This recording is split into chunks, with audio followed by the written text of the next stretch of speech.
Hello viewers, எல்லாருக்கும் வணக்கம். 1960 German நாட்டையே உழுகுலைக்க வச்ச ஒரு ஆரண்ய வைரஸை பற்றி தான் நம்ம வீடியோ பார்க்க போகிறோம். என்ன அப்படின்னு கேட்டிங்கன்னா, இது ஒரு கான்வர்சேஷன் ஸ்டிச்சிங் மார்க்ஸ் வைரஸ் அப்படின்னு சொல்லியிருக்காங்க.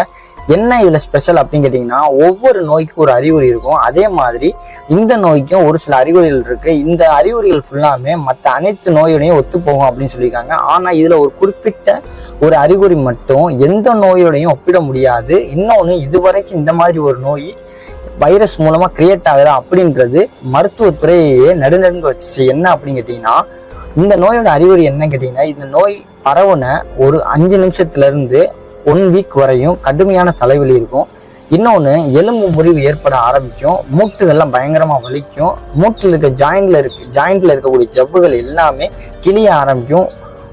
உயிருக்கு போராடுற அளவுக்கு பயங்கரமாக வலியை தூண்டக்கூடியது. அதுக்கப்புறம் 2 வீக்லேருந்து 1 மந்த் வரைக்கும் இவங்களுக்கு ஆழ்ந்த பயத்தையும் பதட்டத்தையும் உண்டாக்கும். இவங்களை வேறொரு சிந்தனைக்கு கொண்டு போகவே விடாது, நார்மலாகவே வச்சிருக்காது.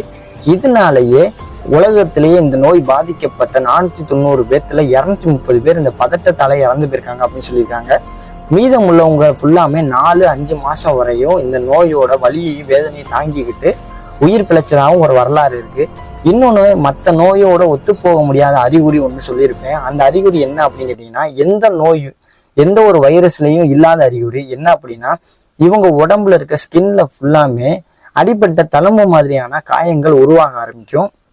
அது பார்க்குறதுக்கே கொஞ்சம் வியர்டாக இருக்கும். அதை பார்க்கும்போது மற்றவங்க நெருங்கி பழங்குறவங்க கூட விலகி போகிற அளவுக்கு அது கொஞ்சம் ஆக்ரோஷமாக இருக்கும். இந்த தழும்புகள் ஃபுல்லாமே ஏன் உருவாகுது அப்படின்றது மருத்துவத்துறையால் கண்டுபிடிக்க முடியல. ஆனால் நாளடைவில் ஒரு முக்கியமான விஷயத்தை கண்டுபிடிச்சிருப்பாங்க. என்ன அப்படின்னு கேட்டிங்கன்னா, இந்த நோய் பரவுன 1-2 மாதத்துக்கு அப்புறம் தான் இந்த அறிகுறி ஏற்பட ஆரம்பிக்கும். அதாவது இந்த நோயாளிகிட்ட பேச்சு கொடுக்குறவங்க என்ன பேசுகிறாங்க அப்படின்றது, என்ன கேள்வி கேட்குறாங்க அப்படின்றத அப்சர்வ் பண்ணி அவங்க ஸ்கின்ல இருக்க அந்த அடிப்பட்ட தழும்புகள் எல்லாமே ஒரு லெட்டர் மாதிரியான ஒரு வடிவத்துக்கு மாறி அவங்க கேட்குற கேள்விகளுக்கு கரெக்டாக ஆன்சர் பண்ணும் அப்படின்னு சொல்லியிருக்காங்க. இது அவங்க கேட்குற கேள்விக்கு மட்டும் கிடையாது. அவங்க ஏதாச்சும் ஒரு கணக்கு கொடுத்தாலும் சரி, ஏதாச்சும் ஒரு ஃபார்முலா கொடுத்தாலும் சரி, அந்த ஃபார்முலா கூட அதை ஆன்சர் பண்ணும். இது ஒரு சயின்டிஃபிக்கலாகவும் மெடிக்கலாகவும் இது ஆச்சரியப்படுத்தக்கூடிய ஒரு விஷயமா அந்த ஜெர்மன் நாட்டையே ஒழுக்க வச்சுச்சு. ஆனால் இப்போ வரைக்கும் அந்த ஆரண்ய வைரஸுக்கு உண்டான குணப்படுத்தக்கூடிய வழிமுறைகள் இன்னும் கண்டுபிடிக்கப்படலை. ஆனால் அந்த ஆரண்ய வைரஸ் எதனால பரவுச்சு, அதில் என்னென்ன மாதிரியான கண்டென்ட் இருக்குன்னு சொல்லி தொடர்ந்து ஆராய்ச்சி பண்ணி இப்போ அதுக்கு ஒரு மூலாதாரம் ஒன்று கண்டுபிடிச்சிருக்காங்க. அதன் மூலமாக அந்த நோயை அழிக்க முடியாது, ஆனால் 4-5 மாசத்துல ஓரளவு அதோட வீரியத்தை குறைக்க முடியும்னு சொல்லி அந்த மருத்துவத்துறை சார்பாக அவங்க ஒரு சில ரிப்போர்ட்ஸை சப்மிட் பண்ணி சக்ஸஸ் பண்ணியிருக்காங்க.